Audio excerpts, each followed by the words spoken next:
하나님의 거룩한 사랑이 한 주간 함께하는 귀한 삶이 되시기를 바랍니다. 옆 사람에게 주님의 이름으로 함께 고백하시겠습니다. 주의 이름으로 사랑합니다. 세상에는 분쟁과 다툼, 시기와 질투들이 참 많습니다. 너가 이기지 않으면, 내가 이기려면 너는 죽어야 해 하면서 서로 짓밟고 올라가는 세상 속입니다. 그러나 교회 안에서는요, 귀한 사랑이 있습니다. 하나님이 우리를 사랑하신 것처럼 우리도 하나님을 사랑하는 귀한 삶이 되시기를 바랍니다.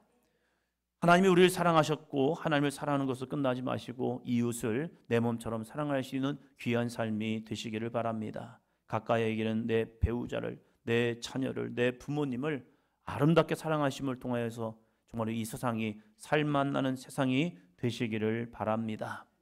함께 믿음의 말로 서로를 격려하십시다. 같이 합니다. 생명의 말씀을 부지런히 가르치는 성도가 됩시다. 할렐루야. 여러분, 왜 생명의 말씀을 부지런히 가르쳐야 합니까? 왜 하나님의 말씀을 우리가 들어야 합니까? 왜 하나님의 말씀을 우리가 읽어야 합니까? 왜 하나님의 말씀을 우리가 묵상해야 합니까? 창세기에는 하나님의 말씀이 어떠한 능력이 있는가를 우리에게 보여주고 있습니다. 창세기 1장에 보니까 태초에 하나님이 천지를 창조하시니라. 땅이 공허하고 혼돈하며 흑암이 깊음 위에 있었다. 땅이 혼돈하고 공허했다는 거예요. 그리고 흑암이 아주 깊음으로, 그래서 아무것도 보이지 않는, 아무것도 없는 그런 절대 절망의 환경이었지만 하나님께서 말씀하십니다. 빛이 있으라. 할렐루야. 빛이 있으라. 하나님이 말씀하시니까요, 빛이 임하는 순간 드디어 창조의 새 아침은 밝아졌습니다. 하나님의 말씀이 내 안에 들려오면요, 내 안에 있는 어둠도 떠나갑니다. 절망도 떠나갑니다. 근심도 떠나갑니다. 불안함도 떠나갑니다. 그 빛이 임할 때예요, 그 빛을 통해서 이 땅은 소망을 볼 수 있습니다. 광명한 빛이 임하면요, 그 땅 가운데 거룩한 소망을 품고 믿음을 가지고 달려갈 수 있는 믿음의 세대가 이루어집니다. 우리 한국교회에 정말 하나님의 말씀만이 외쳐지고, 우리 사도행전 교회 가운데 하나님의 말씀이 선포되고, 여러분의 가정 가운데 하나님의 말씀의 역사가 있기를 축원합니다. 여러분의 직장과 사업장에도 하나님의 말씀이 선포되기를 축원합니다. 그래야 해서 정말 하나님의 말씀이 어떠한 능력을 나타나는가 보시기를 바랍니다.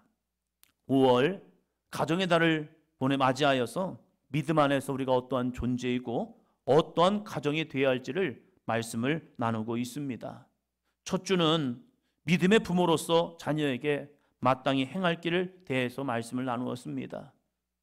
자녀들에게 그냥 자녀야 라고 애지중지 키우는 것이 아니라 마땅히 행할 길을 가르쳐야 합니다. 하나님을 예배하고 하나님을 찬송하며 영광 돌리는 삶이요. 지난주에는 아비들아, 부모들아 라는 제목으로 부모로서 거룩한 책임과 의무에 대해서 말씀을 나누었습니다. 오늘은 에베소 4장 말씀을 가지고 이 제목입니다. 같이요. 가르침의 중요성. 우리가 무엇을 가르치느냐, 어떻게 가르치냐에 있어서 이것이 얼마나 중요한지 모르겠어요. 왜 여러분은 아이들한테 학교 가서 공부 열심히 해라, 공부 열심히 해라 합니까? 거기에 가르침은요, 시야를 넓게 해요. 많이 배운 만큼 시야는 넓어집니다. 그래서 이 아이들을 통하여 꿈과 소망을 보게 되고 있는 거예요. 그래서 어떠한 무엇을 보느냐에 있어서 사람은 달라집니다. 저는 논산 연무대라는 시골입니다. 시골에서 뭘 받겠습니까? 저는 매번 어디 한번 이사 가보는 게 꿈이었어요.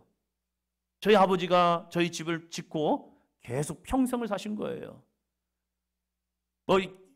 명절이 되면 차가 막힌다 뭐 한다 하면서 부러운 거예요.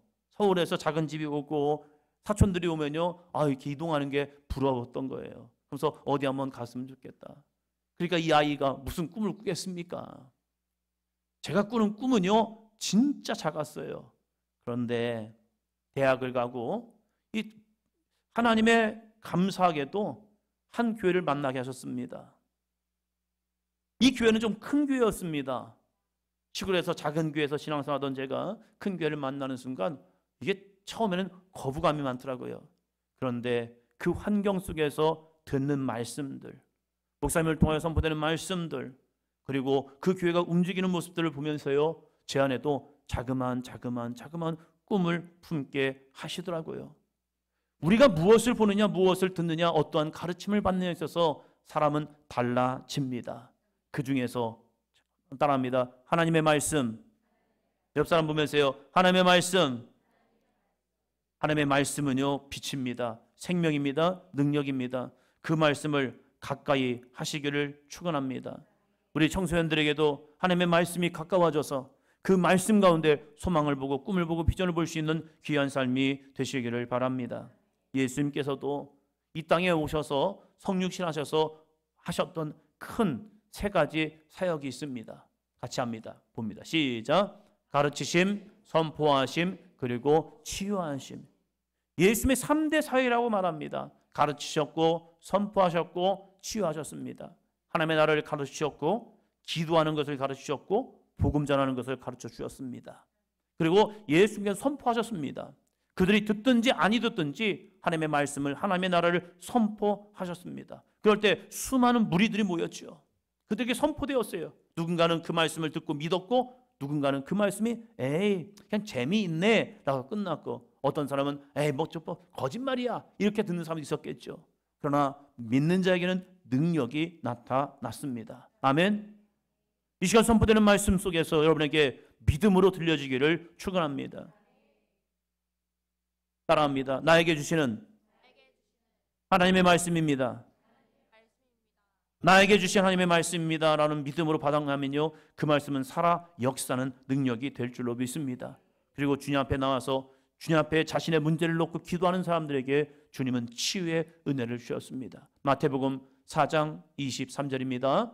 예수께서 온 갈릴리에 두루 다니사 그들의 회당에서 가르치시며 천국 복음을 전파하시며 백성 중에 모든 병과 모든 약한 것을 고치시니, 누구에게요? 백성들에게 있는 모든 병과 모든 약한 것을 고치셨다는 거예요. 왜요? 주님 앞에 내어 놓았거든요. 자신의 문제를 예수 앞에 내어 놓았습니다. 예수님 저 아파요. 예수님 저 힘들어요. 제 예수님 어려워요. 예수님 제 눈을 보고 싶어요. 예수님 제 이 나병이 고침받기를 원합니다. 예수님 제 딸이 죽었습니다. 죽어갑니다. 내 아들이 귀신 들려 이렇게 문제가 있습니다. 주님 앞에 문제를 내어놨을 때 주님은 그들을 그냥 보내지 않았습니다. 예수님은 그들의 부르짖음 가운데 한번 따릅니다. 고치시니. 할렐루야. 이 거룩한 은혜가 저와 여러분에게도 이 교회에도 충만하기를 축원합니다. 그러기 위해서 이 문제를 내어놓아야 하죠.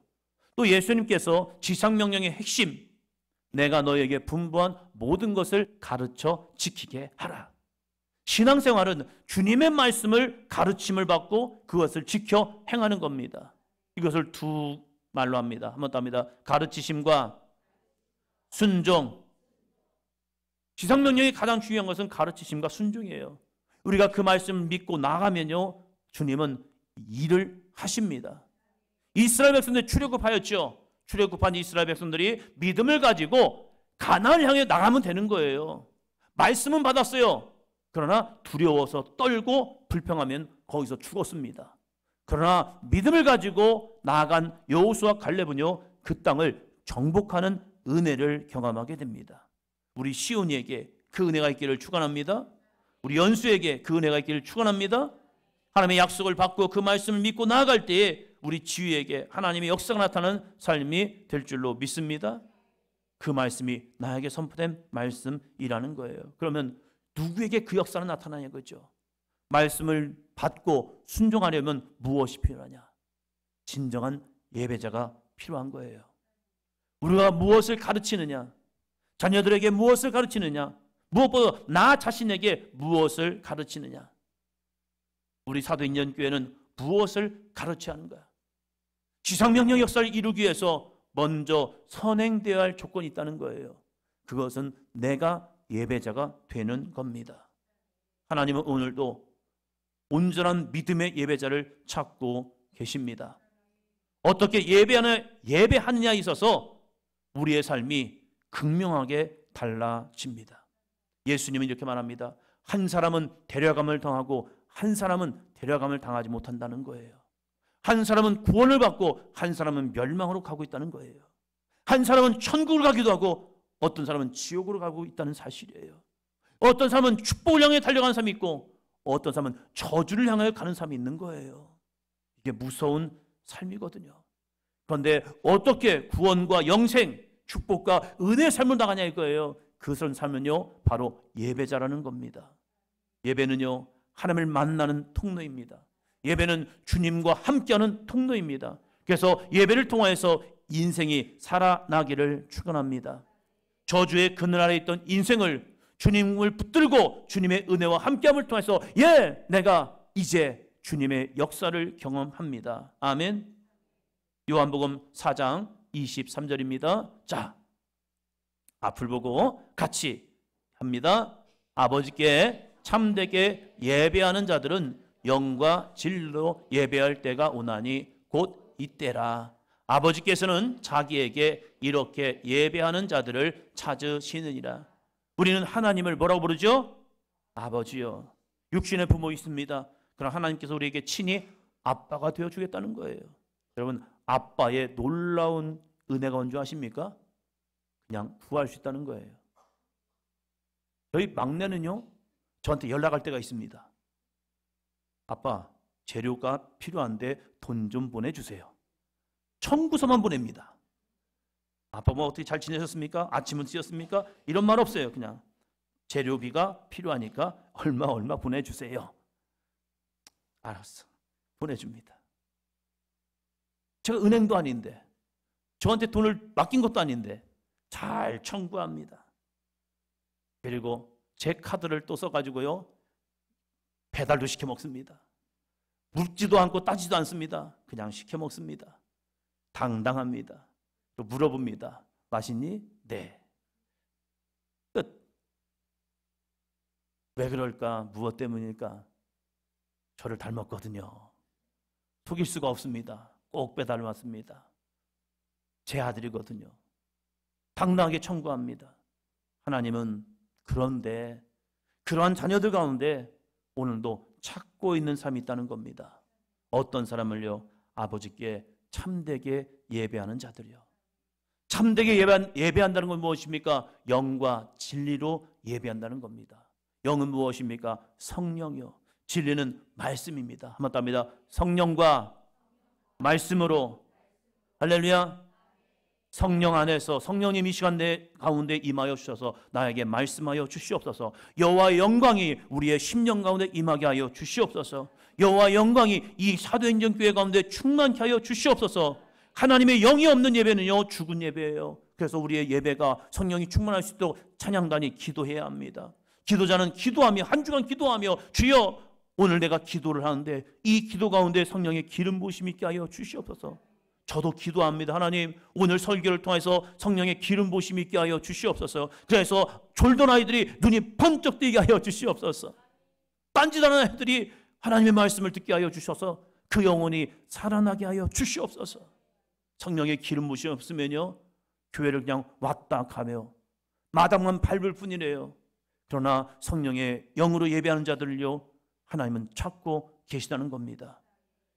아버지께서는 자기에게 이렇게 예배하는 자를 찾고 계십니다. 왜 찾으시냐 이거예요. 누구를 찾지?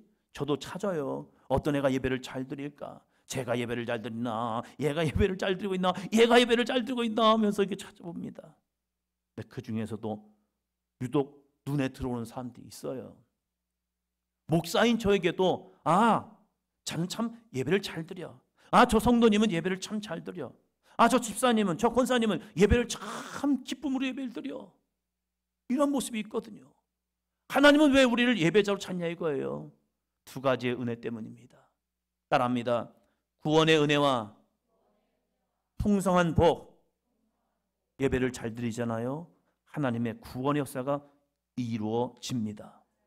예배를 잘 드리잖아요. 풍성한 복이 임합니다. 예배를 잘 드려서 구원의 은혜가 임한 사람이 누군지 아십니까? 구약의 아벨이라는 사람입니다. 형과 함께 제사를 드리는데 이 아벨은요 찾았어요. 뭘 찾았느냐? 어떤 것을 하나님이 더 기뻐하실까? 하나님께 제사를 드리는데 그냥 제사하는 것이 아니라 내가 가지고 있는 양들 중에서 어떤 것을 더 좋아하실까? 그래서 양을 찾았는데 좋은 것, 귀중한 것, 소중한 것, 값진 것, 올바른 것, 흠이 없는 것, 그것을 양의 첫 새끼였답니다. 그것을 찾아서 하나님께 제사를 드렸던 거예요. 그랬더니 하나님께서 야 아벨, 너 진짜 나를 예배하는구나. 너 내가 이 예배를 받는 줄 알고 있구나.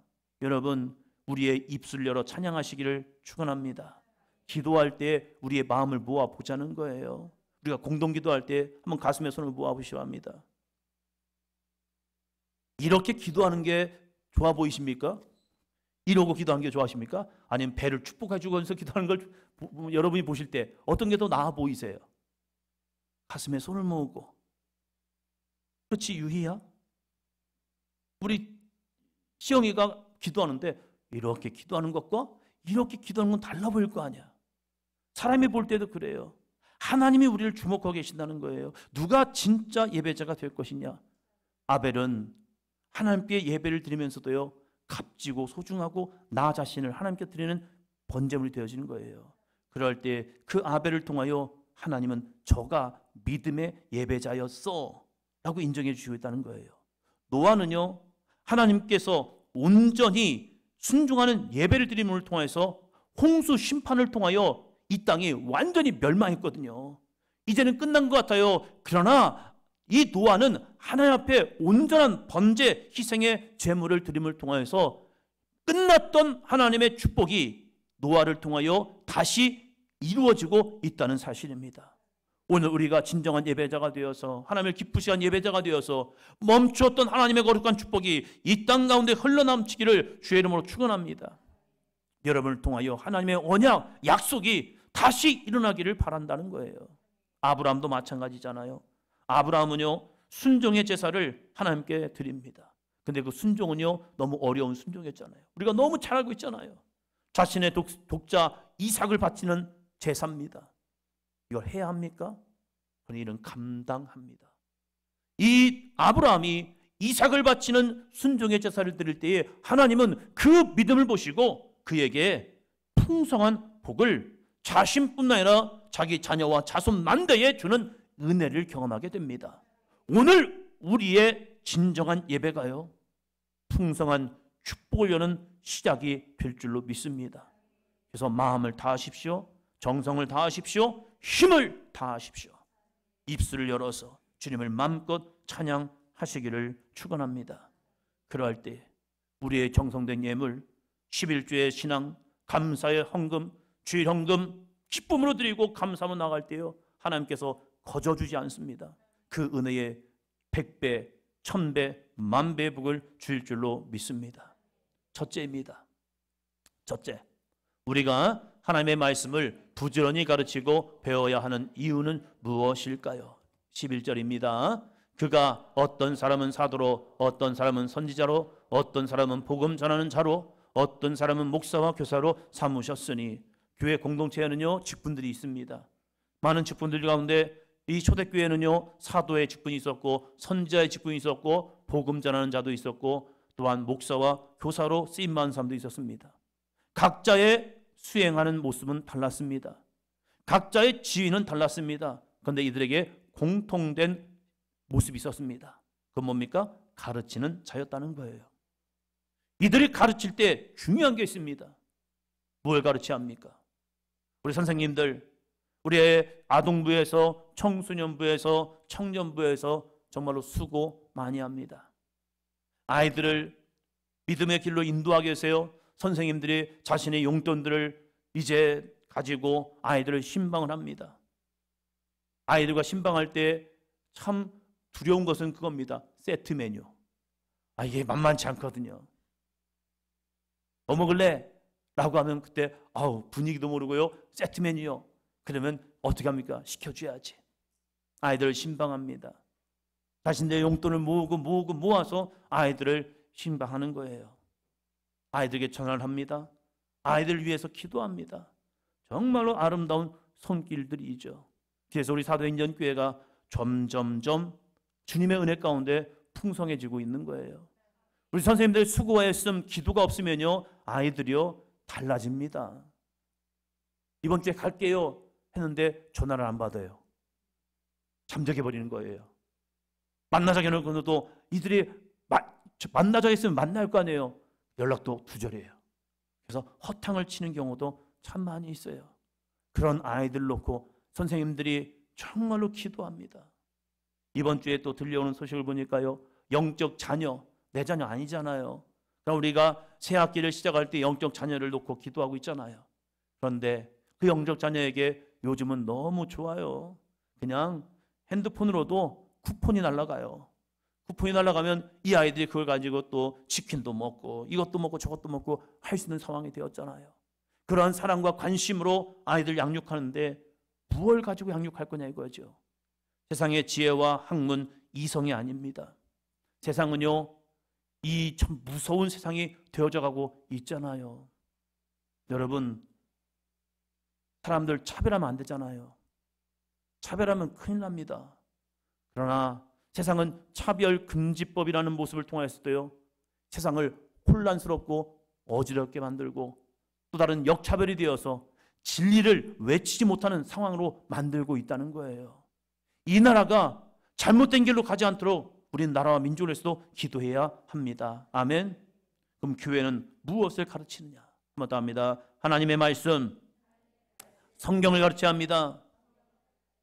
우리 사도행전 교회가 성경을 가르치는 아동부, 성경을 가르치는 청소년부, 성경을 가르치는 청년들이 되기를 축원합니다.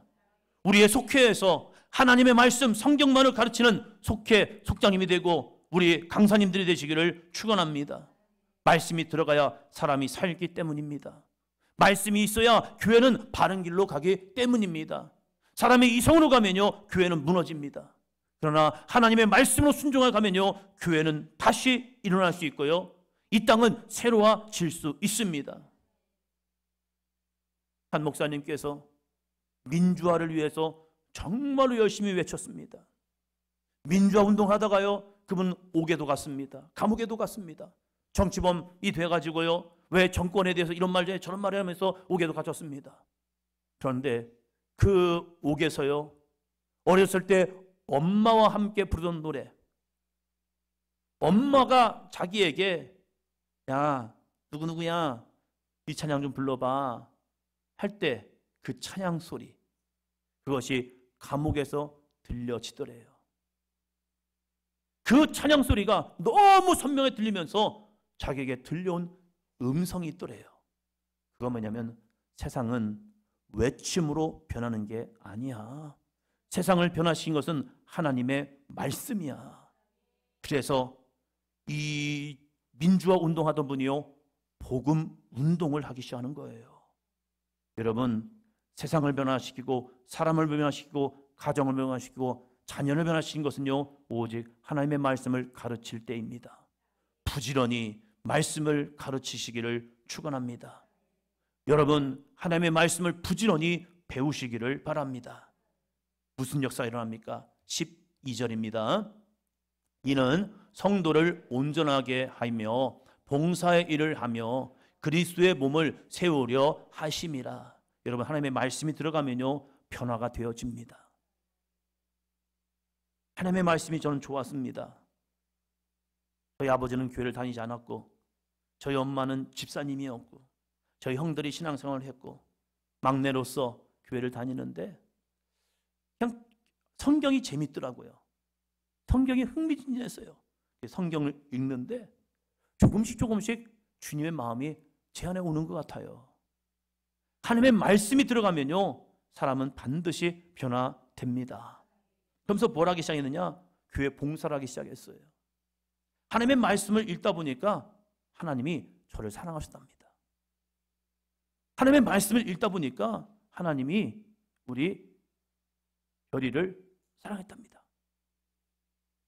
하나님의 말씀을 읽다 보니까 하나님의 말씀이 나를 사랑했다는 거예요. 그 사랑을 느끼다 보니까 제 안에 무슨 마음이 들어오냐면 이런 마음이 들어오는 거예요. 그러면 나는 하나님 사랑을 어떻게 할까? 하나님이 나를 사랑하셨다는데 나도 하나님을 사랑해야겠는데 어떻게 사랑해야지? 이걸 고민하기 시작하는 거예요. 그래서 교회에서 청소도 하고요, 봉사도 하고요, 찬양도 하고요, 기도도 하기 시작하는 거예요. 왜요? 그 사랑을 표현하고 싶거든요. 여러분, 하나님의 말씀으로 가르치다 보면요, 성도를 온전하게 하는 거예요. 그리고 드디어 봉사일을 하게 됩니다. 봉사일을 하다 보니까요, 어떻게 된 줄 아십니까? 그리스도의 몸을 세우게 됩니다. 교회를 세우게 되는 거예요.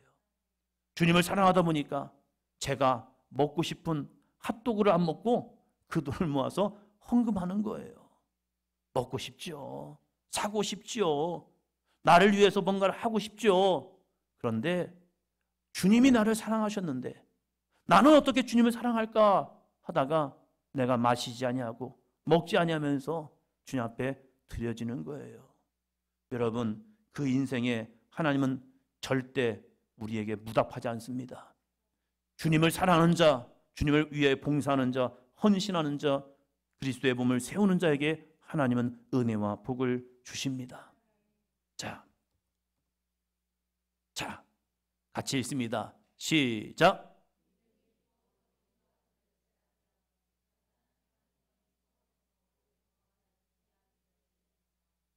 믿음이 구원으로 인도하는 열쇠입니다. 봉사는 하나님의 풍성한 축복을 경험하는 귀한 열쇠가 됩니다. 우리 성도님들, 집사님들, 권사님들, 주님의 나라를 위해서 열심히 봉사하십시오. 헌신하십시오. 수고하십시오. 드리십시오. 하나님은 거저가 없습니다.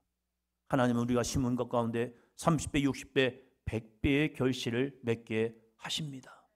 무엇을 얻기 원합니까? 주님 앞에 그 부분을 심으십시오. 물질이 없습니까?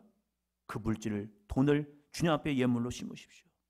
건강을 얻기 원하십니까? 여러분의 건강을 주님 앞에 헌신 봉사하는 데 써보십시오. 여러분의 삶이 복되기를 원하십니까? 시간을 주님 앞에 드려주십시오. 하나님은 그 심은 것 가운데 반드시 열매 맺게 하십니다. 하나님은 우리에게 심으라는 이유가 있어요. 주기 원해서 우리에게 그 모습을 원한다는 거죠. 그래서 봉사와 헌신은 하나님의 풍성한 축복을 경험하는 귀한 열쇠가 됩니다. 이 나라 이 민족이 많은 헌신과 희생과 기도를 심었기 때문에 이렇게 부강한 나라 되었습니다. 우리 다음 세대에게도 우리는 그 은혜를 넘겨줘야 합니다. 다시 우리가 기도하고 다시 우리가 주님 앞에 부르짖어 헌신하며 축복하며 나아갈 때 이 땅은 하나님의 영광이 나타나는 귀한 땅이 될 줄로 믿습니다.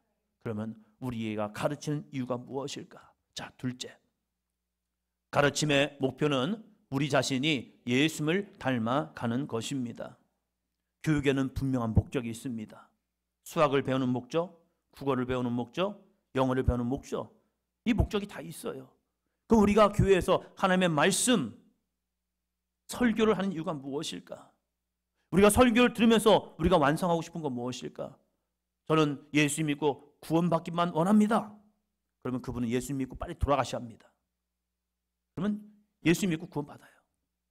그런데 우리가 구원받고 끝나는 것이 아니라 우리의 삶이 여전히 남아있다는 사실이에요. 하나님은 우리가 구원받은 상태에서 우리를 끝낸 것이 아니라 우리에게 여전히 삶의 시간을 주신 거예요. 무엇하라고요? 한번 더 합니다. 예수님을 닮아가라고요. 옆 사람 보면서요, 예수님 닮아갑시다. 시원아, 복음하지 말고 그냥 말을 또박또박 예수님을 닮아갑시다. 우리가 신앙생활의 목적은 예수님을 닮기 원해서입니다.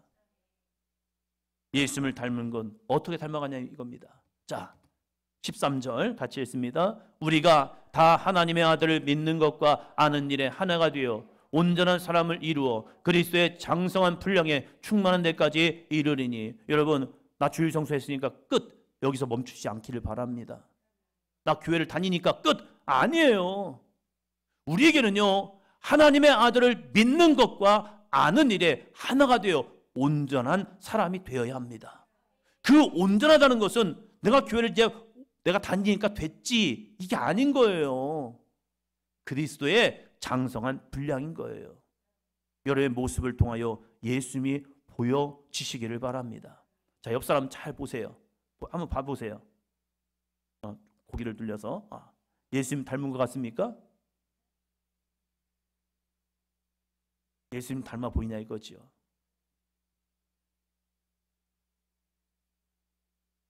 제가 굉장히 소망하는 것은 저를 봤을 때 우리 교인들이, 특히 우리 자녀들이 저를 보면서 우리 아빠 진짜 인자하셨다 이러면 좋겠어요.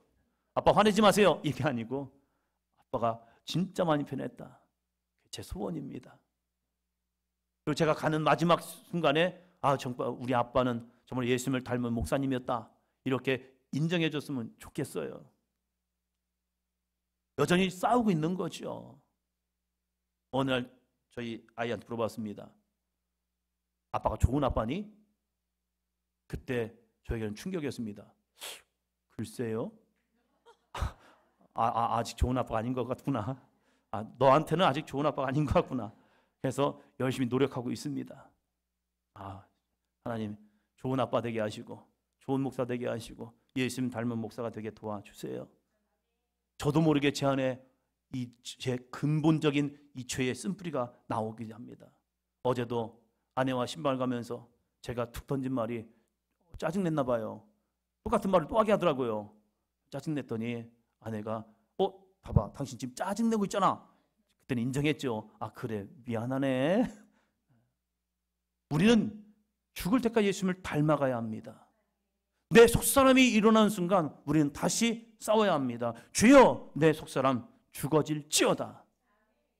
우리 청소년들 내 이 청소년의 방황기 끝날지어다. 사춘기 끊어질지어다. 유익 끊어질지어다. 엄마에게 순종하게 하시고 아빠에게 순종하게 하시고 하나님을 더 사랑할 수 있는 하나님 모습이 되게 하여 주셔서 언제까지요? 한번 더 합니다. 그리스도의 장성한 분량 할렐루야. 그리스도의 장성한 분량에 이르기까지요. 자, 같이 있습니다. 같이 합니다. 우리의 생각과 말과 행동에서 자연스럽게 예수 그리스도의 향기가 드러납니다. 우리는 믿음의 언어, 사랑의 언어, 소망의 언어를 사용합니다. 여러분 이것은 선한 싸움입니다. 사도 바울도 나는 날마다 죽는다는 거예요. 무엇을 죽입니까? 나의 생각과 말과 행동을 죽이고 예수 그리스도의 향기가 나올 수 있도록 자기가 죽이지 아니하면 이 사도 바울 같은 사람도 내 육신의 생각이 앞서고 있다는 사실이에요. 내 이성의 생각이 믿음의 말과 사랑의 말과 소망의 말을 못하고 있다는 거예요. 그래서 나 자신에게 가르쳐야 합니다. 야! 박재영아, 너 믿음의 말 해야지. 너 사랑의 말 해야지. 너 소망의 말 해야지.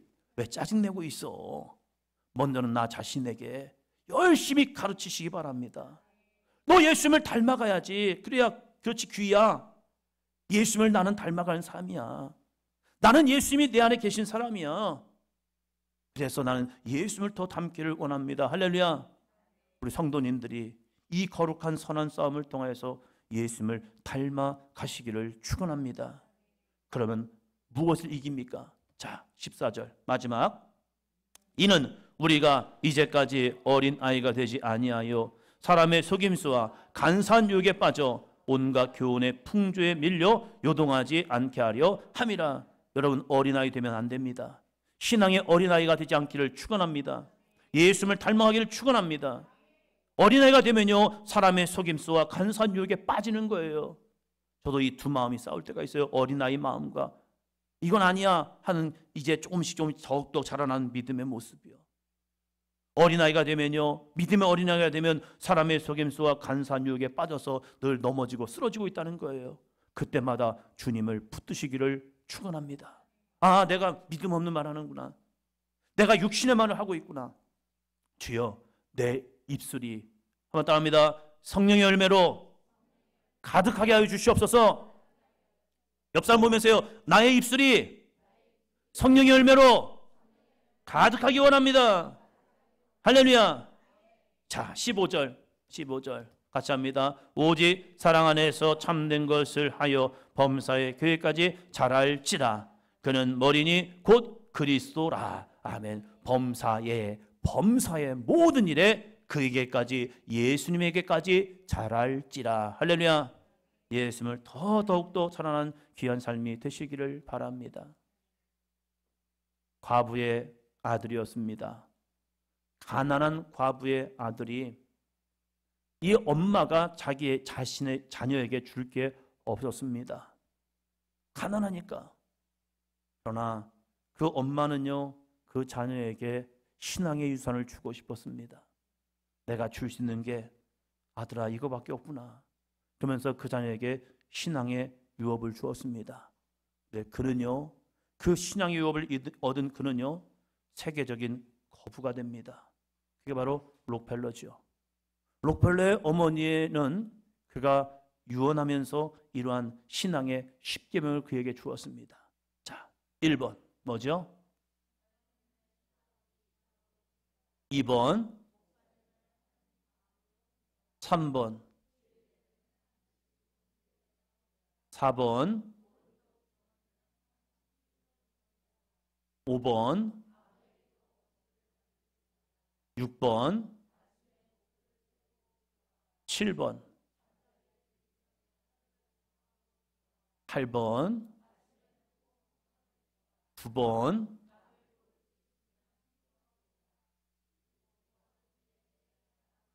10번,